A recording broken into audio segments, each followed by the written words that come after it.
Vamos meditar na palavra do Senhor. Quero convidar você a abrir a Escritura Sagrada, o livro de Filipenses, carta de Paulo aos Filipenses, capítulo 2, do verso 5 ao verso 11, texto que, sem sombra de dúvida, é conhecido de nós cristãos.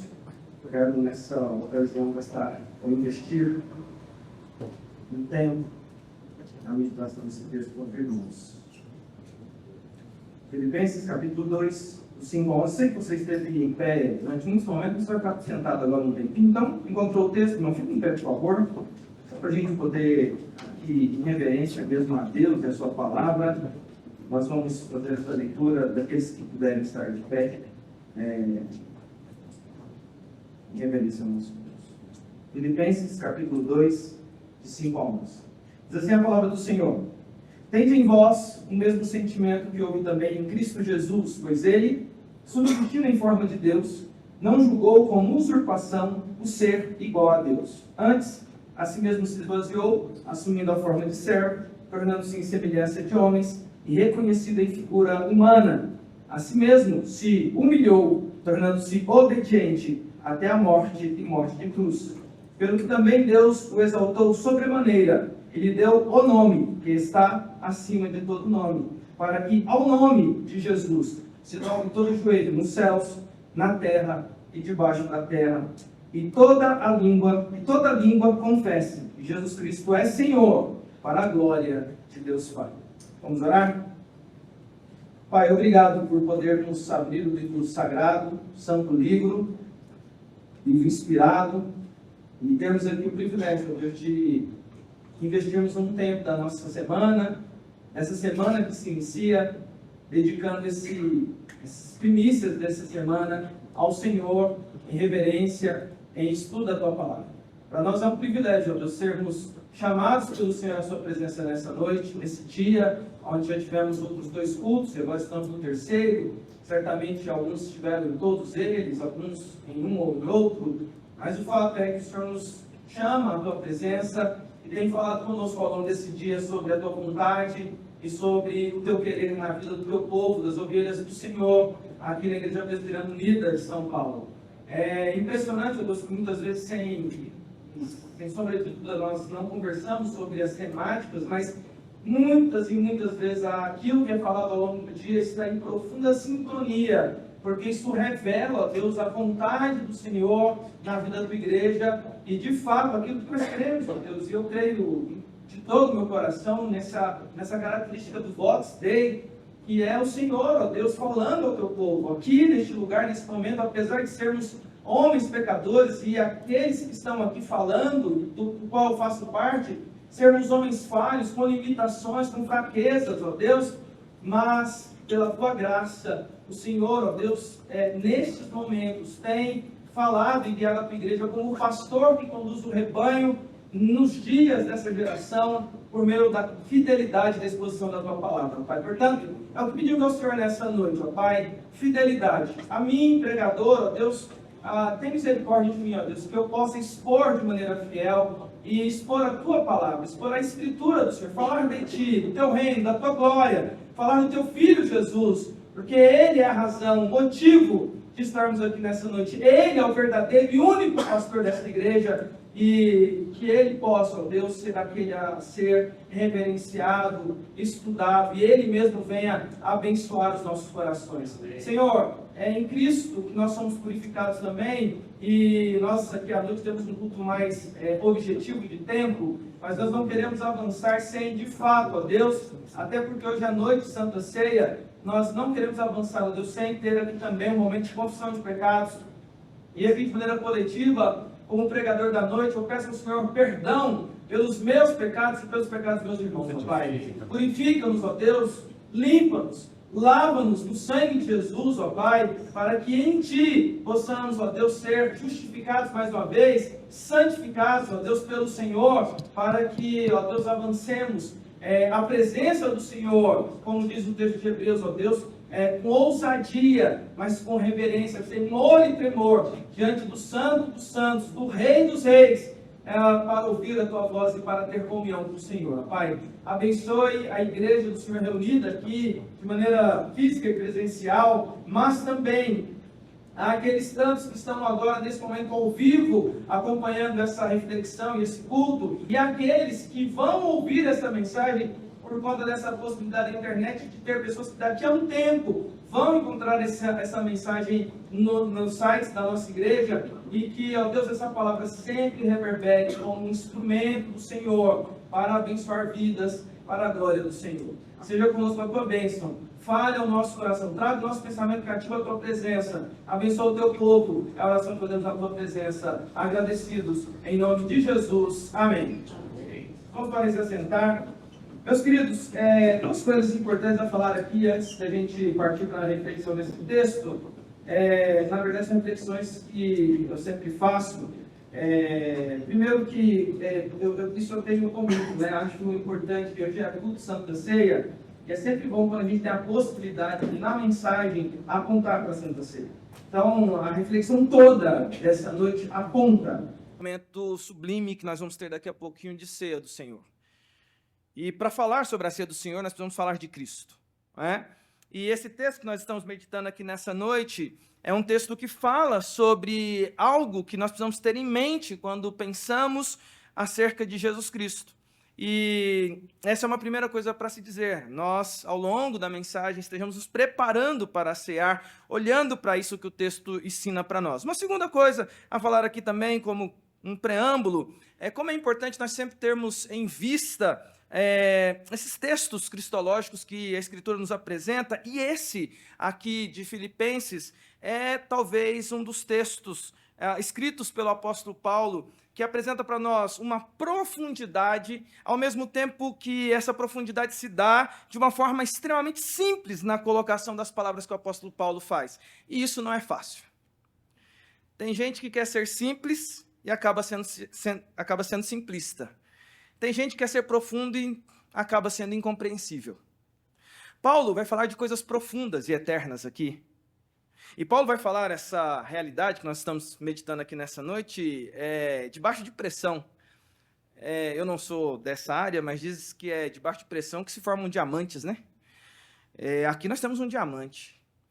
E a pressão que o apóstolo Paulo sofria é porque no contexto, e você sabe bem, nós aqui sempre falamos sobre a carta de Filipenses, foi uma carta usada pelo reverendo Roster no ano passado como pregação expositiva ao longo do ano passado, de 2023. A carta aos Filipenses, ela é escrita pelo apóstolo Paulo quando ele está ali sofrendo uma situação de prisão.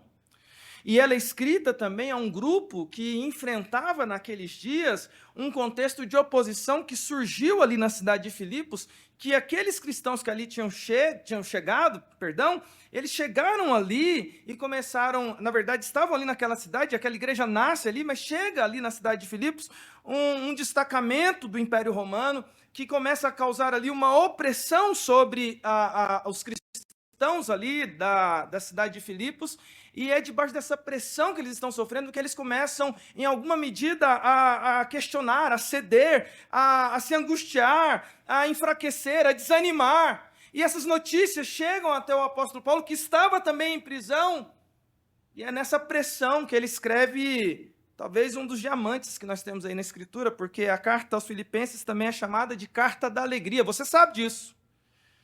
Porque 16 vezes, ao longo dessa curta carta, que você lê em rápidos 30 minutos.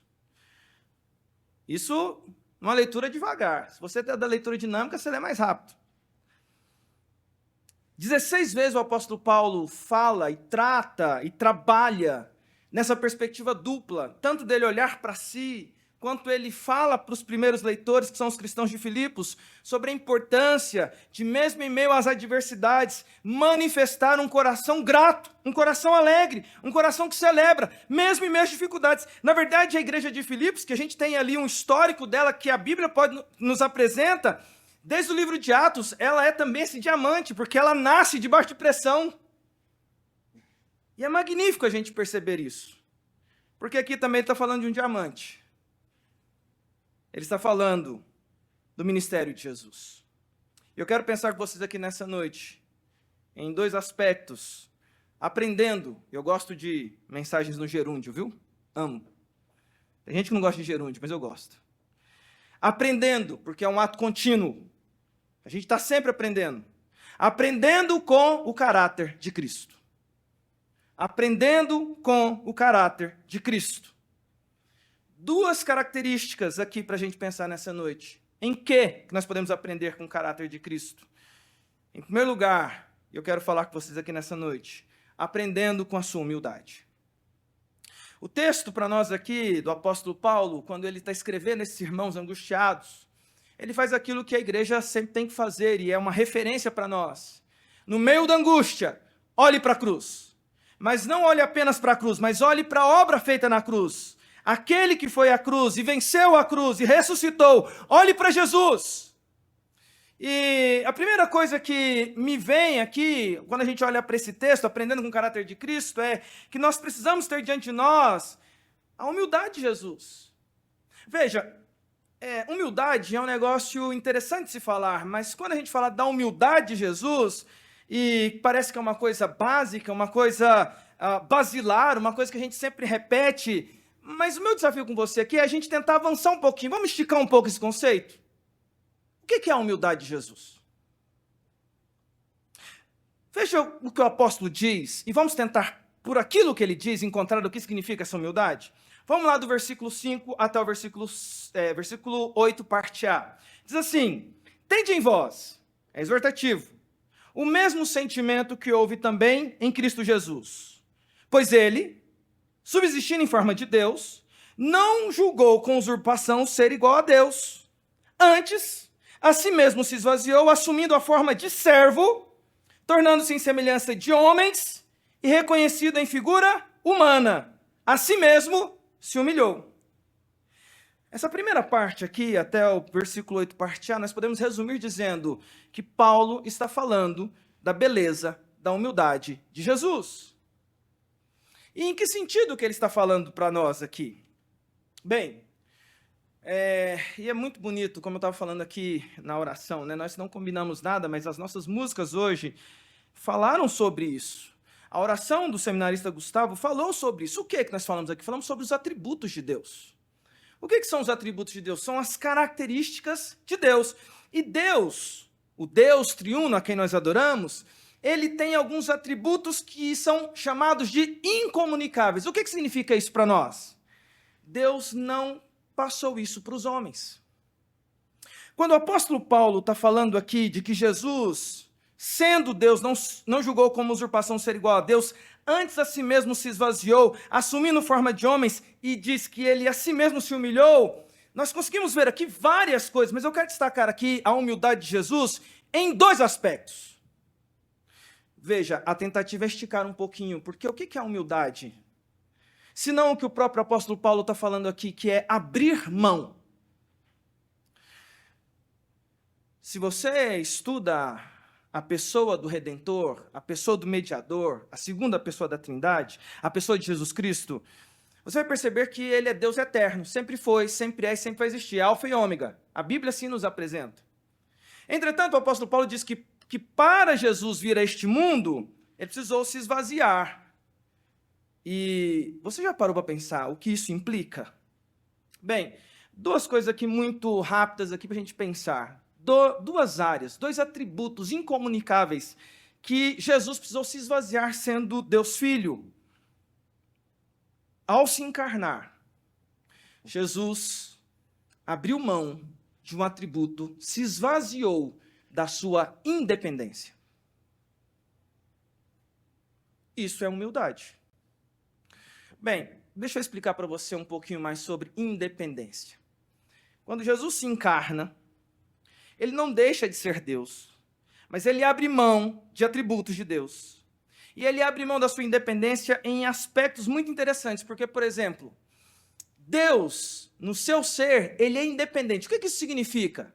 Significa que Deus, no seu ser, não depende de fatores internos, nem fatores externos para existir. Ele é autossuficiente, ele é autoexistente, ele existe para sempre e sempre vai existir. Jesus é assim. Só que quando ele se encarna, ele assume uma coisa chamada dependência. Porque lembre-se que Jesus, ao encarnar, assumir a forma humana, se tornando o vero Deus, Jesus ele precisa de fatores internos. Jesus tem coração, Jesus tem estômago, Jesus tem pulmão. E esses órgãos internos de Jesus funcionavam, olha só que coisa interessante, iguais aos seus. Ou seja, Jesus não estava assim parado, e alguém fala assim, o que está acontecendo, alguma coisa, Jesus? Não, estou sem respirar tem 3 horas. Não. Ele respirava como você respira. E porque ele respirava como você respira, ele assumiu uma coisa chamada dependência. Dependência de fatores internos. O coração dele pulsava. O organismo dele funcionava como o nosso organismo funcionava. Aliás, a Bíblia apresenta que Jesus várias vezes esteve cansado, exausto. Existe um fator também que é o fator externo, que é nosso também, de dependência, porque a gente não é autossuficiente. Deus é autossuficiente. Para Jesus se transformar como nós, para Jesus se encarnar, assumir a nossa forma, ele precisou ser dependente. E ele assume também na encarnação dependências externas. E eu acabei de falar aqui da questão da respiração. Nós dependemos, eu e você, de fatores externos para sobreviver. Nós dependemos de oxigênio, nós dependemos de N fatores externos, de alimentação, fatores fora de nós que influenciam na nossa existência. O Deus triuno não precisa de fatores externos. Ele criou esses fatores. Mas quando ele se encarna, e aí a beleza da humildade de Jesus ele se esvazia da sua independência para poder ser dependente como você é de fatores internos e internos, exclusivamente com o objetivo, redimir você. Ele se encarna, tem coração que bate, respirava, mas ele também abre mão, e aí, na teologia aqui, a gente vai para um caminho que é delicado, difícil, mas muito interessante da gente pensar. Na humildade de Jesus, ele abre mão de aspectos do seu atributo incomunicável de eternidade. Ele se esvazia disso também. E eu explico para vocês, em 2 aspectos, pelo menos, muito interessantes. O Deus eterno, no seu atributo incomunicável, ele está fora do tempo. Ele está acima do tempo. O tempo não influencia o Deus eterno. Para encarnar, Jesus abre mão de estar acima do Kairos e do Cronos, ou do Kairos e do Cronos, e ele vem para dentro do Kairos e do Cronos. E ele passa a viver dentro da limitação de tempo que eu e você passamos, na qual nós existimos. Bem, para você que nasceu dentro do tempo, isso para você é a sua existência. Mas se a gente pensa pelo ângulo do Deus eterno que criou o tempo, meus irmãos, estar submisso a alguma coisa que ele é superior é algo interessante, porque em nenhum momento na Escritura a gente vê Jesus, por exemplo, acelerando o tempo para ficar mais fácil a missão dele. Quer saber de uma coisa? Eu já vou chegar lá adolescente. Adolescente é muito ruim. Vou chegar lá já jovem. Não, já vou chegar lá com 33 anos. Não é? Jesus vem, passa pela gestação de 9 meses, tem infância, tem adolescência e exerce o seu ministério em plenitude desses 33 anos dentro do Kairos, ou do Kairos e do Cronos de Deus. Sabe por quê, meu querido irmão? Num ato de humildade, de abrir mão do seu controle sobre o tempo, porque ele é Deus e criou o tempo, ele se submete àquilo que interfere nas nossas vidas, inclusive do ponto de vista fisicamente, vendo o seu corpo sofrer as influências do Kairos e do Cronos.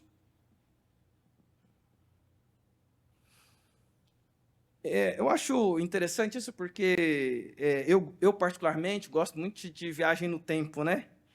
E seria muito interessante você ter alguém que tem poder para romper o tempo. Jesus tinha. Se ele quisesse viajar no tempo, ele viajaria. Mas ele ficou submisso e humilde ao tempo. Uma outra característica da qual ele abre mão, e aí nós estamos falando da humildade dele, é também acerca de aspectos da eternidade, de uma coisa que... Será que nós já paramos para pensar sobre isso? Quando a gente fala de Deus, e o Deus eterno, uma característica que faz parte de um ser eterno é que é impossível que esse ser eterno morra. No entanto, Jesus, na sua humildade, ao vir este mundo, ele abre mão dessa característica da eternidade e se torna passível de morte, de ser atingido pela morte, de morrer. E pensemos sobre a grandeza da humildade de Jesus. Meu irmão, por que eu estou falando isso aqui para você? Diante da obra de humildade que é apresentada no caráter de Cristo, quem somos nós que nos autodenominamos cristãos, pequenos cristos? Quem somos nós para não abrirmos mão? Quem somos nós para termos o nariz empinado? Quem somos nós para sermos cheios de nós mesmos? Quem somos nós, seguidores de Cristo, para batermos no peito e buscarmos alguma glória para nós? Meus irmãos, a marca do verdadeiro cristão, verdadeiro seguidor de Cristo, é humildade. E humildade se manifesta em nós também, porque Paulo falou isso. Tende em vós o mesmo sentimento que houve em Cristo Jesus. Ele se esvaziou. Se esvazie você também. Para mim, irmãos, um dos textos mais bonitos que mostra a humildade de Jesus, e nesse texto eu entendo Pedro, é aquele famoso jantar antes da Santa Ceia. João capítulo 13. Jesus vem observando o corandé, os corações, e aquilo que está além do coração, aquilo que é externo. E o debate é debate nosso, da humanidade. Quem é maior? Quem é melhor? Quem faz mais? Quem vai ter o despojo? Quem vai sentar ao lado de Jesus? Quem é que vai reinar com ele? É essa a conversa. Jesus está olhando aquilo, eu fico imaginando a cena. Seus discípulos pensando em glória. Chegam naquele lugar ali, e há uma questão que nós já falamos, muitas vezes esse texto, quando pregado, é dito isso. Eles se sentam à mesa judaica, que era diferente desse tipo de mesa nosso aqui, porque a mesa judaica é mais rente ao chão, ao ponto de que a pessoa se inclina, então fica bem perto do pé. Aquelas ruas daqueles dias eram ruas de barro, não era asfaltado. Asfalto é coisa recente, gente. Eu era criança quando via ainda no bairro onde eu morava, terrão. Eu via asfaltar, eu via passar aqueles caminhões. Eu falei, gente, estão asfaltando a cidade. Asfalto é coisa recente. Na época de Jesus, era chãozão mesmo. E não tinha tênis. Era sandálias. Chegaram para o jantar. O debate é quem é o maior. O próprio Deus encarnado está entre eles. Jesus, então, percebendo que ninguém se dispôs a pegar e ser humilde para com o outro, de lavar os pés do próximo, porque esse era um ato de higiene. Me permito fazer esse paralelo aqui, viu, irmãos? Tá? Da mesma forma, quando você vai no banheiro e sai e lava a mão, é higiênico nosso, né? Brasileiro, não é verdade? Você já é automático em você, não é? Você vai no banheiro, saiu, lava a mão. É automático, não é? Se não é, meu irmão, misericórdia. Não me cumprimenta na saída, não. É automático. Não é verdade? A gente pegou a geração aí do álcool em gel agora, tem gente que é viciada no álcool em gel. E brasileiro, nós, latino-americanos, quem aqui já tem experiência com a Europa, já foi na Europa, né? Tem uns aqui que gostam de ir na Europa ou em outros países. Nós, brasileiros, temos mania de higiene. A gente é o único país, e aí é Brasil mesmo, até na América do Sul, nem é tanto igual a gente, que tem brasileiro aí que toma 2, 3 banhos por dia, porque a gente é fissurado em higiene. Nós somos assim. Bem, tem coisas que eu estou querendo mostrar para você, que a higiene faz parte de coisas que estão impregnadas em nós. Se a gente não tomar algumas atitudes culturais de higiene, a gente acha estranho.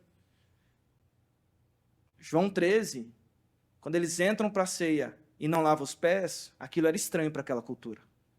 Mas ninguém quis lavar o pé dos outros. Bem, meu foco aqui é, eles se sentam para comer sem lavar as mãos e os pés. Ninguém queria se humilhar para o outro naquele momento. Jesus pega uma bacia, tira a parte de cima da sua túnica, e ele vai de pé em pé lavando os pés dos seus discípulos, enxugando com uma toalha, diz o texto. E aí até que ele chega em Pedro, irmãos. E aí é que eu queria dizer para você, eu entendo Pedro. Pedro, naquele momento que ele vê o Rei da Glória aos seus pés.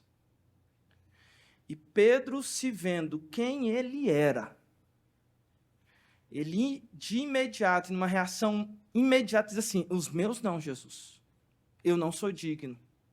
Aqui Jesus replica para ele: você não vai interromper esse ensinamento histórico que eu estou deixando para a humanidade, Pedrão. Se você não lavar, você não tem parte comigo. Pedro, então me lava. Aí Pedro já é exagerado, né? Joga água em cima de mim, Jesus, me lava por inteiro. Eu gosto de Pedro. Mas de um a um, inclusive naquele momento do jantar, estava ali o traidor. Jesus lava os pés de cada um dos seus discípulos. Decifre esse mistério, meu irmão.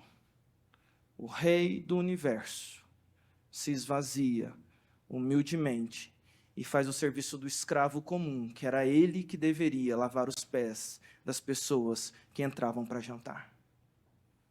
Meu irmão, quem somos nós para não sermos humildes na nossa caminhada e não abrirmos mão? Isso me lembra uma história, me permita contar muito rapidamente, terminando aqui esse primeiro ponto, indo para o segundo, que é muito rápido, mas me lembro a história de uma vez uma querida irmã ali de Goianésia, uma irmã com quem eu caminhei muito, uma bênção na minha vida, esposa de presbítero, e ela um dia, fazendo uma devocional com a Federação de SAFs, e ela me usou um exemplo que até hoje eu carrego no coração, porque ela falando de como a gente ensina, desde pequenininho, a gente a não se esvaziar, a não ser humilde. E ela conta que uma vez ela pediu para o filho dela, assim, o filho dela ainda era criança, falou assim: meu filho, vai lá pegar um brinquedo para você doar ali para algumas crianças carentes. Pega esse brinquedo, pega um brinquedo que você achar que você deve doar para as crianças carentes.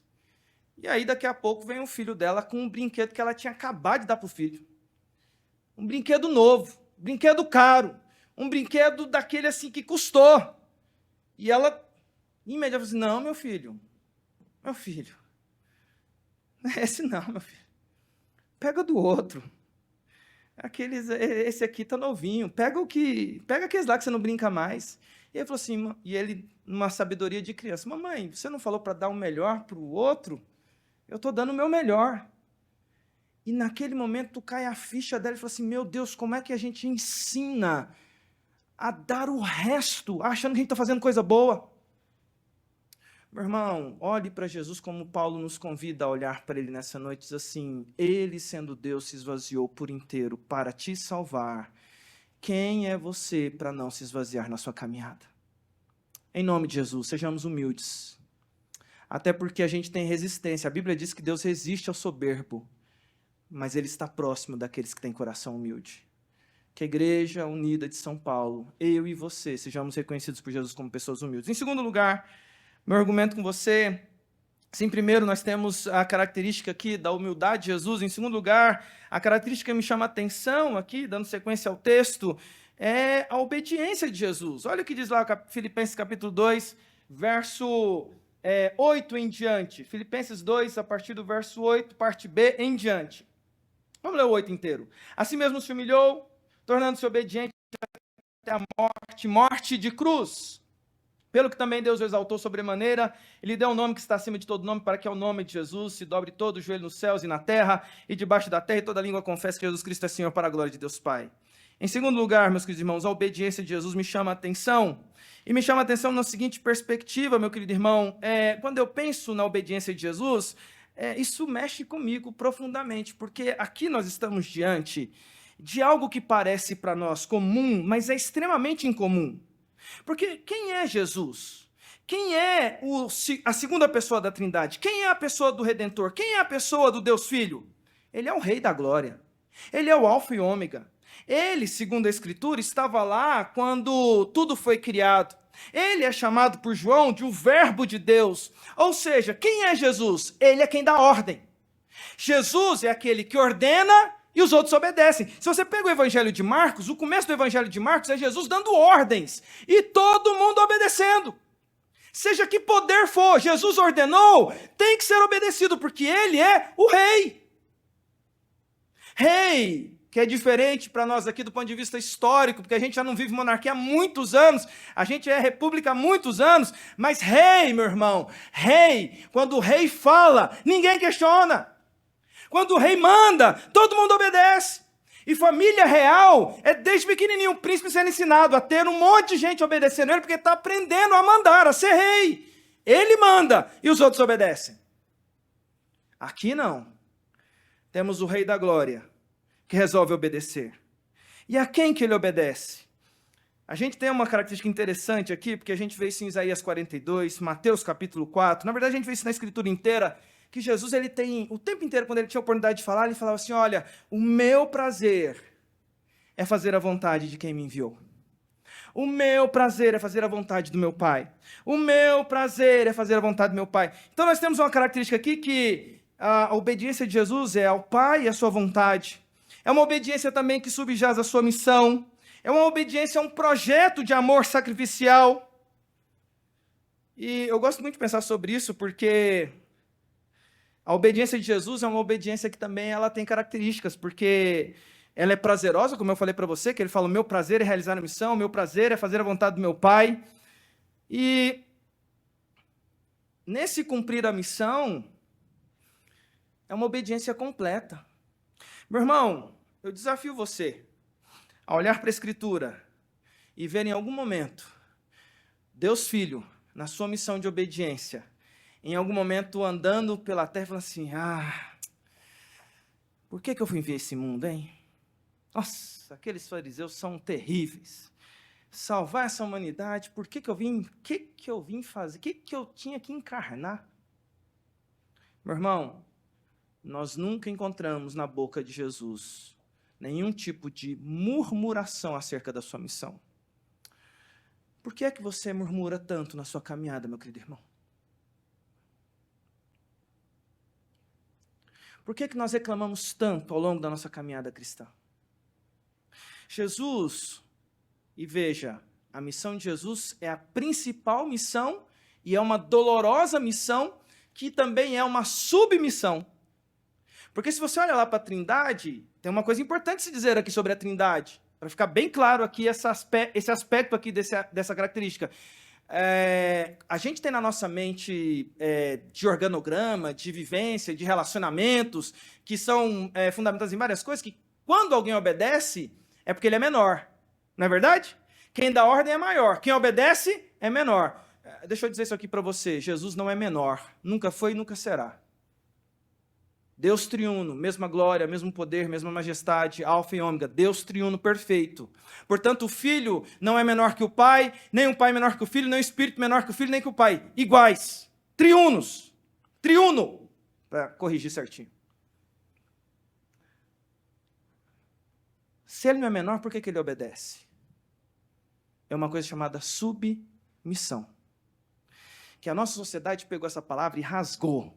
E coloca para as mulheres o seguinte assim, não seja submissa, porque isso é humilhação, isso não serve. Meu querido irmão, submissão nunca quis dizer que você é menor. Minha irmã, submissão nunca quis dizer que você é menor. Submissão quer dizer que você, num plano maior, cada um tem uma área de atuação. E isso para a glória de Deus. Jesus se submete sem ser menor, porque ele tem convicção do seu chamado. E ele tem prazer em cumprir a sua missão. Meu querido irmão, e a missão de Jesus? Dolorosa. A missão de Jesus? Terrível. Uma obediência cheia de dores. Mas Jesus, como diz o texto, foi obediente e foi obediente até o fim, até a morte e morte de cruz. Eu quero finalizar essas reflexões aqui, caminhar para o encerramento, mas dois momentos para mim que chamam a atenção de Jesus. Se num primeiro momento falando sobre a humildade de Jesus, a gente vê ele ali no jantar da Santa Ceia, dois momentos me chamam a atenção de Jesus na sua obediência, e obediência amorosa, dolorosa, mas obediência completa e prazerosa. O primeiro é no Getsêmani, onde Jesus faz a oração terrível e dolorosa de alguém que está lá no jardim da azeitona. O jardim do Getsêmani é o jardim da oliveira. Ali é onde a azeitona é prensada e produz o azeite. Ali o Filho de Deus estava sendo prensado pelos nossos pecados, E quando ele está ali recebendo toda essa carga dos nossos pecados, porque eu fico a imaginar essa dor externa, mas eu fico a pensar na dor interna, que ela é imensurável. Eu só consigo pensar alguém que recebe por volta de cada ser humano aí, se for contar a quantidade de pecados que você vai cometer ao longo da sua vida, você vai cometer por volta de 700 mil pecados ao longo da sua vida, fazendo um cálculo aí por alto.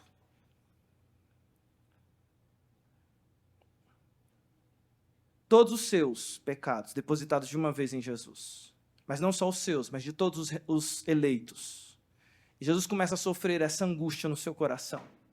E aí ele faz aquela oração dolorosa quando diz assim: Pai, se possível, passa de mim este cálice. Contudo, não seja feito conforme a minha vontade, mas conforme a vontade do Senhor. E no outro momento, para finalizar, a gente já encontra Jesus depois de todo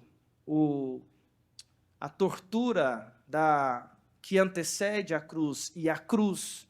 Jesus está ali na cruz, exausto, humilhado, seu corpo despedaçado, no sentido de foi torturado ao limite físico de um ser humano aguentar, e ele reúne ali as forças, num momento de profunda angústia e dor fisicamente falando, ele solta a seguinte expressão: tetelestai, está consumado. Toda a dívida que era contra eles, em obediência, eu paguei. Já não há condenação para os meus amados. Meu irmão, minha querida irmã, aprender sobre o caráter de Cristo é uma caminhada contínua para nós. O apóstolo Paulo, ao falar aos primeiros irmãos ali, filipenses, ele termina dizendo o seguinte: olha, este que foi humilde e foi obediente até o fim, a este Deus, o Pai, o exaltou sobremaneira, ele lhe deu um nome que está acima de todo nome, para que sobre este nome, para que ao nome deste Jesus se dobre todo o joelho nos céus, na terra e debaixo da terra, e toda língua confesse que Jesus Cristo é Senhor, para a glória de Deus Pai. Eu quero dizer para você, querido irmão, quando a gente está aqui pensando que daqui a pouquinho vamos cear, que você peça para Deus, no seu momento de Santa Ceia, que você tenha em você o mesmo sentimento de Cristo Jesus. Ainda dá tempo de promover isso em nossas vidas. Que Ele produza em você um coração humilde. Que Ele produza em você um coração obediente. Não obedecer às coisas fáceis, mas obedecer a Jesus, obedecer a Deus na sua submissão neste mundo. E qual que é a sua submissão? Eu consigo dizer aqui para você de cara aqui para você: a sua submissão neste mundo é com a sua vida glorificar o nome de Deus na sua geração. Que você seja obediente até o fim nessa missão que Deus te colocou. Que você seja humilde e que nessa noite, mais uma vez, se esvazie de você mesmo. Quantas vezes a gente chega para a igreja, para o culto, e a gente tem vivido uma geração assim que isso é refletido nas músicas, nas palavras, no procedimento e na teologia ruim de muitas igrejas nos dias de hoje. É uma teologia eucentrista. As músicas são voltadas para o homem se sentir bem, a pregação é voltada para o homem se sentir bem, o culto é voltado num êxtase para as pessoas se sentirem bem, e Jesus é deixado de lado. Eu quero desafiar você, meu querido irmão, a ser cristocêntrico. E adiante da obra perfeita de humildade e obediência, mais uma vez dizer: Senhor, eu esvazio de mim mesmo para que seja preenchido pelo Teu Espírito Santo. E me coloco diante do Senhor para ser obediente ao que o Senhor determinar para a minha vida. Seja a missão que for, cumpre em mim a Tua vontade e o Teu querer. Que Ele nos ajude, irmãos. E com muita humildade eu digo, com sinceridade, melhor dizendo, a começar em mim. Que sejamos humildes e obedientes até o final. Que Deus nos ajude, em nome de Jesus.